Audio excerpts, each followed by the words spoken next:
Salutations Tadana, je suis le chef et bienvenue dans cette petite review hebdomadaire de la saison finale de Shingeki no Kyojin, de l'attaque des titans, des géants tout nus qui mangent les gens, même si c'est plus du tout le sujet encore une fois, mais j'adore cette intro, je la trouve géniale. On va parler de l'épisode 10, un épisode dense, un épisode complexe où il y a pas mal de choses à dire, mais avant, instant passion, bien sûr, oui. C'est l'instant passion. Fnac. Salut, aujourd'hui on parle de Burn the Witch. Pourquoi lire Burn the Witch? Déjà parce que c'est le nouveau manga de l'auteur du cultissimement culte shonen Bleach, Tite Kubo. Donc déjà rien que pour ça, faut regarder. Savais-tu que 72% des décès à Londres sont liés aux dragons? Ah, tu le savais pas? Bah moi non plus, je viens de l'apprendre. Ils sont invisibles pour la plupart des gens, seuls les habitants de la partie cachée de Londres peuvent les voir. Et parmi cette petite tranche de personnes, seule une infime minorité sont capables d'entrer en contact avec eux. C'est le cas de notre duo de sorcières Noël et Nini qui font partie du Wangband, une organisation chargée de gérer et de protéger les dragons. Et d'éventuellement les combattre. On y retrouve un univers féerique et enchanteur, mais aussi parfois horrifique et effrayant. Et en plus, il y a des petits clins d'œil à l'univers de Bleach, le Wangband étant une sorte de Soul Society européenne. Et ça, c'est sympa. Les combats sont dantesques, les mécaniques de pouvoir sont super intéressantes, le bestiaire est fantastique, et en plus, il y a une espèce de petite morale écolo qui ravira les amoureux des animaux et de la nature en général. Et ça, c'est sympa. Et les dessins sont bien évidemment incroyables, hein. Forcément, c'est Tite Kubo, donc du coup, lis-le tout de suite. Ouais. Fnac. C'était l'instant passion. Ouais. Alors, cet épisode 10 était, comme je le disais en introduction, un épisode assez dense, où il y avait pas mal d'éléments, pas mal de choses à relever, pas mal d'informations, pas mal de pistes dévoilées, de sous-intrigues, d'indices, plein de choses se sont passées, ça se passe à différentes époques. L'épisode est tellement dense que j'ai eu la sensation qu'ils avaient mélangé plusieurs chapitres, alors qu'on m'a confirmé sur Twitter, grâce à la commu que je remercie, qu'en fait ils ont fait comme d'habitude, il y a à peu près qu'un chapitre et demi, voire 2 chapitres dans l'épisode. Donc voilà, mais il a semblé très dense, très complexe. Alors je trouve qu'il y avait pas mal d'infos, pas mal d'éléments disséminés dans l'épisode qui étaient assez, du coup le nombre fait que c'était assez dur à appréhender pour le commun des mortels, j'imagine, même moi qui ai lu le manga, il y a plein de trucs que j'avais zappé. Il était quand même assez costaud à encaisser l'épisode, ça va être assez dur de digérer tout ça.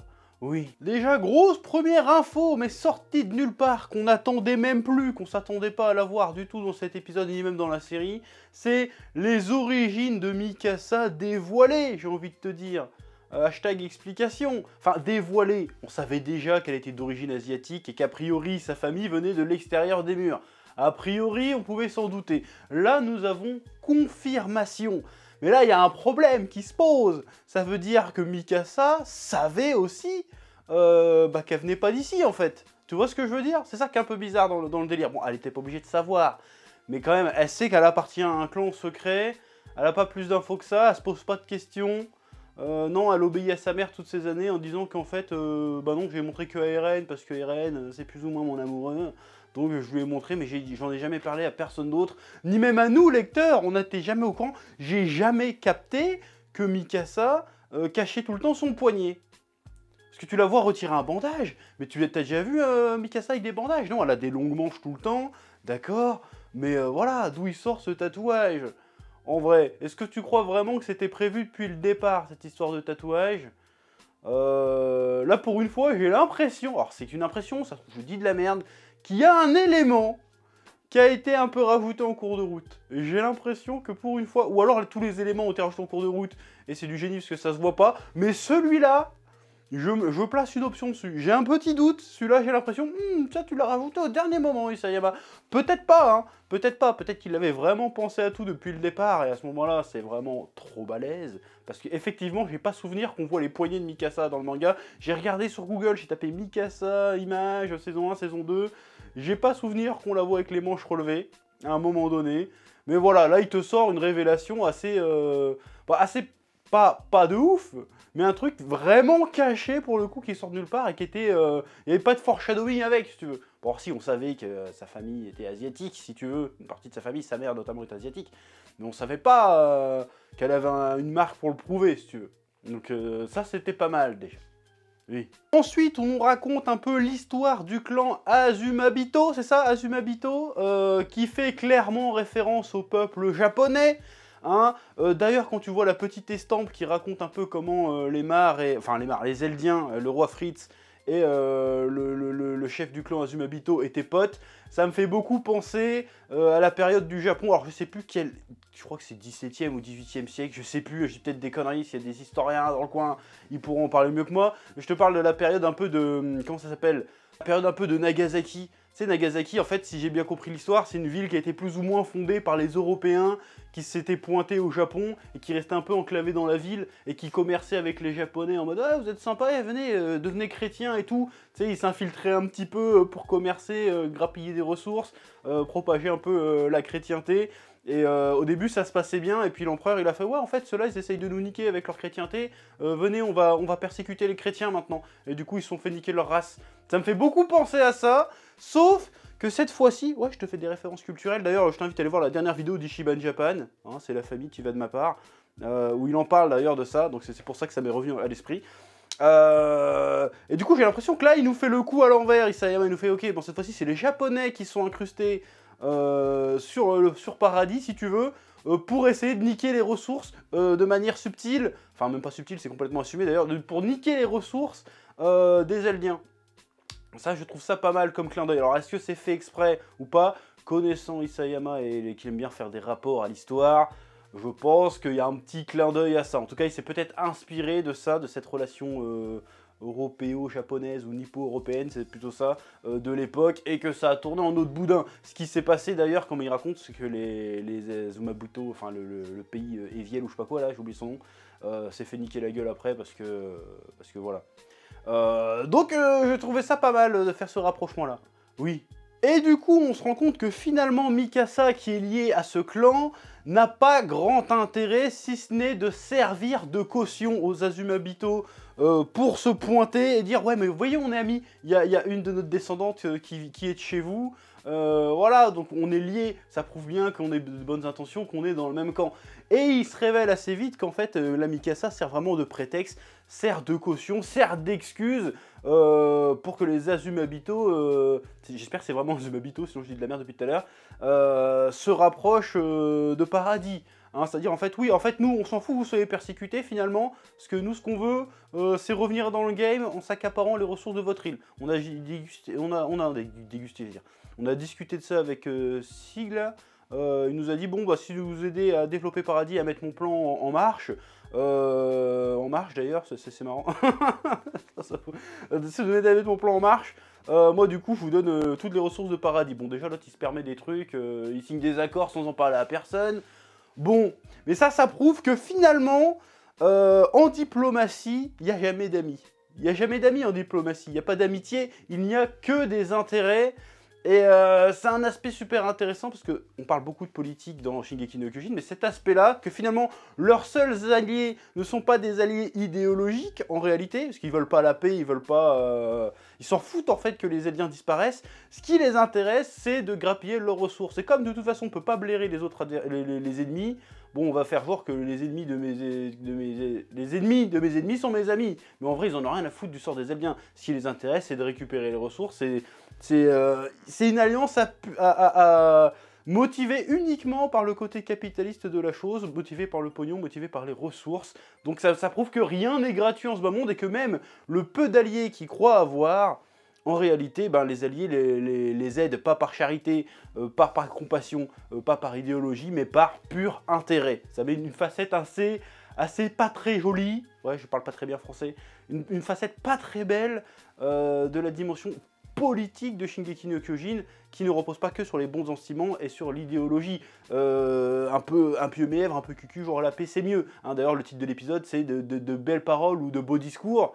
Je crois que c'est un truc comme ça, c'est pour bien montrer que bon bah en fait c'est que des beaux discours finalement. La réalité est beaucoup plus terre à terre que ça, beaucoup plus crue, beaucoup plus réaliste, beaucoup plus cruelle que ça en réalité. Donc ça, je trouve ça super intéressant, cet aspect-là. Oui. Un aspect que j'avais oublié, en fait, parce que moi, je continue à lire le manga, mais ça date de tellement longtemps que j'avais oublié qu'en fait, les Azumabito, ils voulaient juste les ressources. J'avais zappé ça. Voilà, donc... Oui. Et du coup, les Eldiens se rendent bien compte, et notamment Eren, que bah, finalement, ils n'ont pas vraiment d'alliés, et que même s'ils veulent juste survivre et grappiller un peu d'espérance de vie et un petit peu de paix sur leur île, ils vont devoir encore monnayer leur liberté. Et cette fois-ci, ce n'est pas une liberté au sens philosophique, physique du terme, mais une liberté d'un point de vue économique. Ça, c'est super intéressant aussi. Les gars, ok, bon, vous allez être libérés, vous ne serez plus menacés par les mares et par le reste du monde, mais en échange, on veut votre soumission économique, c'est-à-dire que bah, vous nous donnez vos ressources, vous restez sur votre île, vous développez pas plus que ça, putain. Vous développez pas plus que ça, bon, on va vous aider à renforcer votre armée, tout ça, on va vous donner quelques petites broutilles, mais pour pas trop que vous allez vous développer, mais pas trop quand même, juste suffisamment pour qu'on comprenne que vous pesez un petit peu, mais qu'on puisse quand même vous niquer la gueule si jamais vous respectez pas les parts du marché, en tout cas c'est comme ça que je l'ai compris. Et en échange, on prend toutes vos ressources, mais sans rien, c'est tout, on prend juste vos ressources, on vous paye pas... On filera quelques miettes à quelques dirigeants, certainement, hein, le petit côté France-Afrique, tout ça. Pourquoi pas, mais le reste, c'est nous qu'on gère. Le business, c'est nous qu'on gère, démerdez-vous. Voilà, ils se font clairement... au lieu de vivre dans la peur, ils vont vivre, pas dans la peur, mais dans l'exploitation. Donc à aucun moment, ils pourront être en tant que peuple, en tant que nation, ils pourraient être autonomes, ils pourraient être vraiment libres. Ils pourront jamais s'autodéterminer, en fait. Et ça... c'est un sujet super intéressant aussi à aborder dans cet épisode. Et Eren, il refuse ça, il fait « Ah d'accord, non, parce qu'en fait vous venez nous aider, mais en fait il faut qu'on se soumette à vous encore plus que ce qu'on fait maintenant. C'est une autre forme de soumission que vous nous proposez. Donc en fait c'est pas la liberté, donc quelque part, torchez-vous le cul avec votre accord. On n'en veut pas, sauf que c'est pas Eren qui décide, forcément. Ce qui certainement va amener Eren à faire certaines dingueries qu'on a vues certainement en début de saison. Tout est lié encore une fois. Ce qui nous amène à la deuxième scène assez marquante de l'épisode, c'est la confrontation, on peut dire l'opposition, le petit pugilat verbal, tout du moins, entre Eren et Angie, qui est censé être sa supérieure. Tu vois, Eren, il est derrière les barreaux en train de dire « Tatakae, Tatakae !» Tatakae Joe, ouais, référence à Shitano Joe, je sais pas pourquoi, bref. Et donc, là, il y a Angie qui arrive et qui se fout de sa gueule. Et qui fait « Ouais, bon, je comprends pas, là, je crois que tu voulais pas sacrifier Historia, tu voulais pas sacrifier tes amis, mais en fait, tu nous mets tous en danger en ayant attaqué les mares de ton propre chef. Tu nous as mis dans la merde, donc explique-toi, si tu veux. » Et là, Eren, il pète un peu un câble, il fait « Bon, écoute-moi bien, la bigleuse. » Il dit pas ça comme ça, mais il dit « Bon, en fait, là, tu m'enfermes, mais si je veux, j'ai bouffé le titan marteau, donc si je veux, je suis plus puissant, en fait. Vous pouvez rien faire contre moi. Si tu veux, là, je m'échappe si je veux, vous pouvez pas me retenir. Si je veux, je me casse, je vous pète la gueule, et vous pouvez pas même pas me tuer, parce que si vous me tuez, en fait, de toute façon, vous condamnez l'île, parce que vous perdez le pouvoir de l'originel, et vous perdez la technique du grand terrassement, la technique, parce que finalement c'est une technique, la technique du grand terrassement. Donc, en fait, je reste là parce que je veux bien, si tu veux. Je suis gentil, en fait. C'est ça qu'il lui dit. Il le dit méchamment, mais il dit « je suis gentil ». Il dit « je suis de votre côté, en fait. Si je veux, il n'y a rien qui m'oblige à rester là, à écouter vos conneries et à jouer selon vos règles. Si je veux, je me barre, je déclenche le grand terrassement si je veux, je fous tout en l'air. Non, là, je vous laisse une chance de régler les trucs, si vous voulez. » Donc j'aime bien ce côté-là. Et il lui dit surtout « bon, t'as d'autres solutions à proposer, espèce de connasse? Est-ce que t'as quelque chose à proposer, là ?» Non, et tu comprends avec les flashbacks qu'on voit de 2 ans avant, qu'en fait Eren en arrivait à ces extrémités-là, parce qu'il n'y avait pas d'autre solution pour lui. C'était soit il prenait l'initiative, et il prenait, en prenant l'initiative, si tu veux, il court-circuite les Azumabito, il court-circuite un peu Sig, il y va, il fait vas-y, je fous la merde à marre, pour obliger Paradis à se bouger le cul et à pas attendre après les ans. C'est comme ça que je vois le truc. Ça se trouve, c'est pas ça qui s'est passé, mais c'est comme ça que j'interprète le truc. Je vais leur forcer la main, comme ça on est obligé de s'auto-déterminer quelque part. C'est un peu ce qu'il veut Eren. Il veut la liberté absolue, il veut qu'on puisse déterminer notre futur, il veut qu'on puisse déterminer, qu'ils puissent déterminer leur futur, qu'ils puissent déterminer économiquement, idéologiquement, tout ce que tu veux. Donc il dit, ok, si on attend après les Azumabito, on va être dépendant d'eux. Si on attend après Sig, on va être dépendant d'eux. Je dis non, de manière négative. Le gouvernement eldien veut pas prendre sa responsabilité. Et ben puisque c'est comme ça, je prends l'initiative parce que vous voulez pas bouger. Vous osez pas faire le truc qu'il faut faire. Moi je suis Eren, je sais ce qu'il faut faire. Je fous la merde. Maintenant, je reste avec vous pour essayer de régler les trucs. Mais au moins maintenant vous êtes obligés de bouger. Il n'y avait pas d'autre solution. Donc moi j'aurais voulu qu'il y ait une autre solution. Parce que tu vois, dans les flashbacks, Eren il est pour la paix. Il doit avoir un moyen de négocier pour pas arriver au grand terrassement, pour pas foutre la merde, pour pas qu'il y ait la guerre, encore une fois. Pour pas que tous ces sacrifices aient été vains, et que finalement il y ait quand même la guerre. Et apparemment ils n'ont pas trouvé de solution. Donc Eren a pris les devants. Et lui dit, c'est ce qu'il lui dit, t'avais une autre solution proposée, t'avais qu'à ouvrir ta gueule avant. Maintenant c'est trop tard, c'est comme ça et puis c'est tout. Voilà, et je trouve ça assez fort. Donc on voit qu'il passe pas totalement du côté obscur. C'est pas ça, c'est beaucoup plus subtil que ça. Il devient pas l'antagoniste, il devient pas le méchant. Je pense que de toute façon, arrivé à ce stade dans Shingeki no Kyojin, et même en ayant lu le manga, il n'y a plus d'antagoniste, il n'y a plus de méchant, ça va plus loin que ça. Hein, c'est pas un truc manichéen comme ça. La question n'est pas de savoir qui est gentil, qui est méchant, ça va bien au-delà de ça. Et donc Eren passe du côté obscur, non, mais il passe du côté de la réalité, du côté de l'action. Il choisit d'agir, alors que les autres sont passifs. Il les a forcés à l'action. C'est ça qui est super intéressant dans ce dialogue, finalement. Quand tu le mets en parallèle avec les flashbacks de l'épisode. Oui. Mais la question qui reste à se poser par rapport à Eren, ça va être la question de son alignement, en fait. Je te parle pas de bien ou mal, mais plan de Sig, autre plan, plan des Eldiens qui va mettre en route, je ne sais pas que les Eldiens vont mettre en route, on ne sait pas à qui va l'alignement d'Eren. Alors l'allégeance, on sait à qui elle va, l'allégeance, elle va aux Eldiens, ça c'est sûr et certain, parce que vu comment la tournure de l'épisode est tournée, elle va aux Eldiens, mais à qui il va s'aligner pour accomplir ses desseins. C'est ça la question à se poser maintenant. Oui. Ce qui m'amène à l'autre truc assez surprenant. Bon, moi je le savais parce que j'avais lu le manga. L'autre truc surprenant, la grosse révélation, la grosse information de cet épisode. Historia Reiss, anciennement, je sais plus comment ça s'appelait, Christa, un polichinelle dans le tiroir, comme on dit. Donc là, on se dit, oulala, qu'est-ce qui s'est passé? C'est qui le père? Tout ça, bisou chouette. Grosse théorie. Ah, Eren le père, c'est qui? En fait, apparemment, ça serait juste le fermier du coin. Et du coup, on se pose la question, est-ce que se pose la question aussi l'espèce d'état-major qui picole, là, si ça se trouve, Historia fait partie du plan d'Eren, justement, pour les forcer à l'action, parce qu'ils peuvent pas juste se contenter de bouffer Sig et de garder le grand terrassement et de rester cachés derrière leur machin en disant hey, on a le pouvoir, ne nous cassez pas les couilles.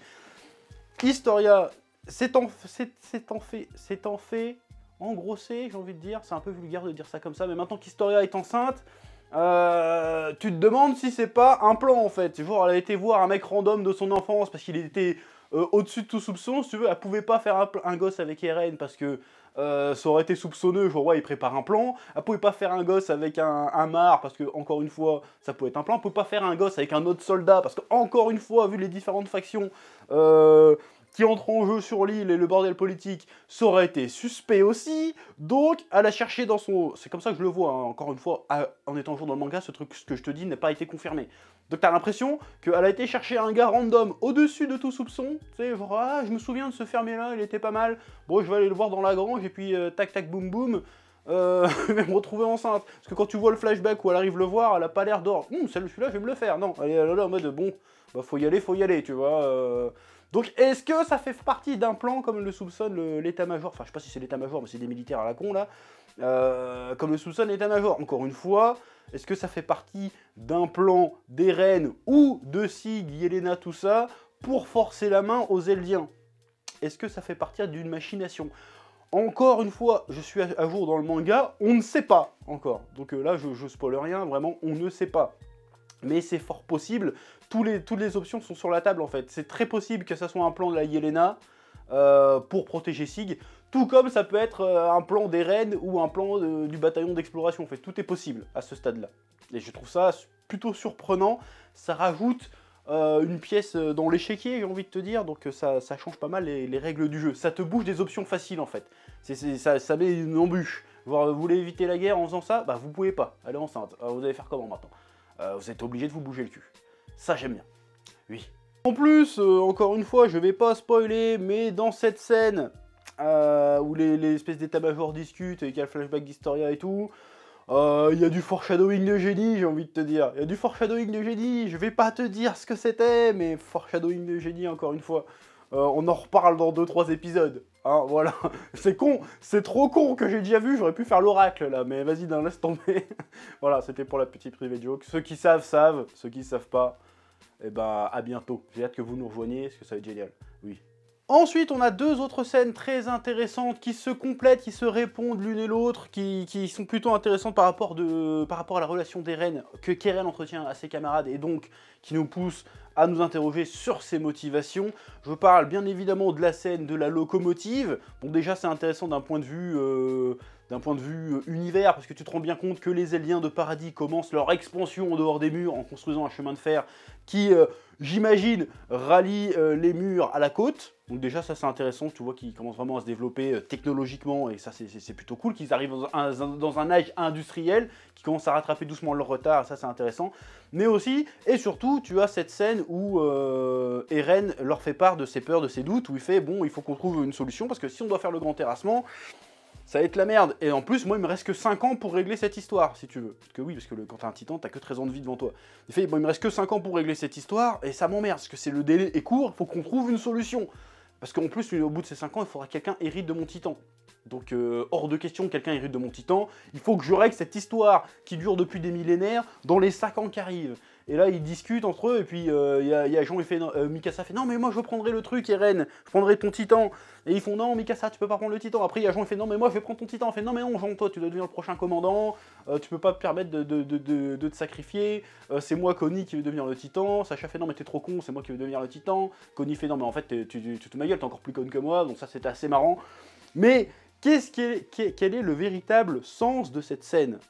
En réalité, quand ils se refilent le bébé, chacun leur truc, ils disent non mais c'est moi qui vais assumer le titan, ils se protègent les uns les autres en réalité. Ils veulent pas voir leurs potes sacrifier leur espérance de vie pour le bien commun. Parce qu'ils voient bien qu'Eren il souffre de ça, qu'il a un poids sur les épaules incroyable, Armin aussi d'ailleurs, surtout qu'Armin, en plus il a pris la place d'Erwin dans le bordel, donc lui double truc, double poids sur les épaules. Ils voient bien que c'est pas cool d'être un titan, que ça ralentit ton espérance de vie pour une cause que de toute façon tu verras sans doute jamais la fin. Et quand tu crois qu'ils veulent tous être le titan, parce que j'en ai vu sur Twitter, ils disaient « Oh c'est mignon, ils se disputent pour être titan, ça serait trop bien de voir Mikasa titan. » Non mais t'as pas compris le sens de la scène en fait. Le sens de la scène c'est qu'ils sont prêts à se sacrifier, pas pour les Eldiens, mais pour se protéger les uns les autres. Parce que si Jean accepte le titan d'Eren, et ben ça veut dire que Connie, Sacha, Mikasa n'auront pas à se sacrifier en fait. Donc c'est en ce sens que cette scène est bien faite, est plutôt subtile, et plutôt cool. Et Eren, il fait « Non, mais les gars, je veux pas que vous preniez, aucun de vous prenne mon titan, je veux pas que vous vous sacrifiez. Moi, je tiens à vous plus que tout au monde, je veux que vous viviez très vieux, il leur dit. Donc c'est hors de question que quelqu'un d'autre prenne mon titan, en fait. » Et ça, c'est intéressant, parce que tu te dis, si Eren leur a fait cette déclaration un peu mièvre, un peu cucu, mais en même temps sincère, tu te dis, bah ça colle pas avec ce qu'il a fait après. Et c'est ce qu'ils se disent après dans la deuxième scène que je voulais te dire, quand ils discutent dans le petit salon, là, sur les agissements d'Eren. Ils font, ouais, mais ça colle pas, je crois qu'il tient à nous plus que tout et qu'il veut nous garder en sécurité, pourquoi il nous force à faire la guerre? Parce que s'il nous avait pas forcé à aller le chercher chez les Mars et à foutre le sbeul comme pas possible, à déclencher une guerre, eh ben déjà Sacha serait pas morte, et puis nous, on n'aurait pas été en danger. Donc qu'est-ce qui a changé? Est-ce que Eren, il est passé du côté obscur? Est-ce qu'il nous a trahis? Est-ce que maintenant il nous déteste? Est-ce que c'est toujours le même Eren? Donc là, on peut se poser la question, du coup, comme les personnages, quelle est la réelle motivation d'Eren? Et si tu te dis comme eux, peut-être, s'il voulait vraiment les protéger, il aurait pas fait ça. Ben, peut-être que justement, c'est le seul moyen qu'il a trouvé pour les protéger, ou pour tenter de les protéger, bah, c'est d'obliger les Eldiens de Paradis à agir, à entrer en guerre, à se défendre, à combattre pour acquérir leur liberté. Parce que ça sert à quoi que finalement qu'ils vivent vieux, mais si c'est pour vivre soumis? C'est le choix qu'a dû se faire Eren dans sa tête. Il faut essayer de se mettre à sa place. Mais quand tu vois comment il est violent, comment il s'en veut, comment il est devenu hargneux, bah c'est pour protéger ses potes. Pour moi, je reste persuadé que c'est ça. Donc je trouve ça très intéressant de voir que Eren a été prêt à faire quelque chose que les autres n'étaient pas prêts à faire, c'est-à-dire il a été prêt à sacrifier son amitié avec ses liens en fait, il a sacrifié ses liens pour protéger ses amis, alors que les autres n'étaient pas capables de faire ça, de sacrifier leurs liens d'amitié pour protéger leurs potes. Donc Eren fait le sacrifice ultime, il a sacrifié ce à quoi il tenait le plus pour protéger ce à quoi il tient le plus, tu vois le paradoxe? Donc forcément il est vénère, forcément il est vénère. Et ça c'est beau, ça c'est subtil, ça c'est assez intelligemment écrit. Donc voilà, donc Shingeki no Kyojin, c'est la vie, c'est très très fort ce qu'on voit là. Donc j'ai vu aussi beaucoup de gens dire sur Twitter, ouais cet épisode était un peu mou, un peu ennuyeux, il se passait pas grand chose. En réalité, encore une fois, c'est une putain de masterclass d'écriture, je suis désolé, regarde ce que je viens de te raconter. Tu vas pas me dire que c'est pas génial ce que je viens de te raconter. Putain, c'est super intéressant, c'est passionnant, c'est palpitant, c'est fou, c'est fou. Voilà. Bon, je crois que j'ai à peu près fait le tour de ce que j'avais à dire sur cet épisode. Voilà, donc vivement la suite. J'ai envie de voir ça va être quoi le plan de Sig, parce que le plan de Sig, apparemment là, il me semble bizarre son plan là. Genre, vas-y, on va déclencher le grand terrassement, mais pas trop. On va juste faire un petit coup de grand terrassement, comme ça ils vont bien avoir peur, et puis on va rester sur notre île tranquille. Et si vous nous aidez à faire ça, on nous file nos ressources. Tu le prends comme ça ou comme ça, son plan il pue la merde. Il y a un truc qui va pas. Bref, parce que je me souvenais vraiment plus des détails, parce que ça date de 3-4 ans pour moi. Voilà, je suis curieux de voir comment tout ça va se développer. Et sur ce, j'ai envie de te dire, comme d'habitude, tu me laisses un pouce bleu, tu me laisses un commentaire, ce que tu as pensé de l'épisode, ce que tu as pensé de cette review d'une masterclass incroyable, comme d'habitude. Et je te dis à la semaine prochaine, sans l'ombre d'un doute, pour la prochaine review de l'attaque des titans de Shingeki no Kyojin, des géants tout nus qui mangent les gens, même si c'est carrément plus le sujet, et que ça va bien plus loin que ça, c'est transcendant, c'est génial, c'est grisant. J'adore cet animé, j'adore ce manga, putain c'est une tuerie. Voilà, sur ce, à bientôt, et que la passion te guide. Ouais. Eh oh, tu vas pas te barrer comme ça, hein? Tu vas laisser un pouce bleu? Un petit pouce bleu, hein? Puis tu regardes aussi les autres vidéos? Parce que voilà, tu t'abonnes? Ouais?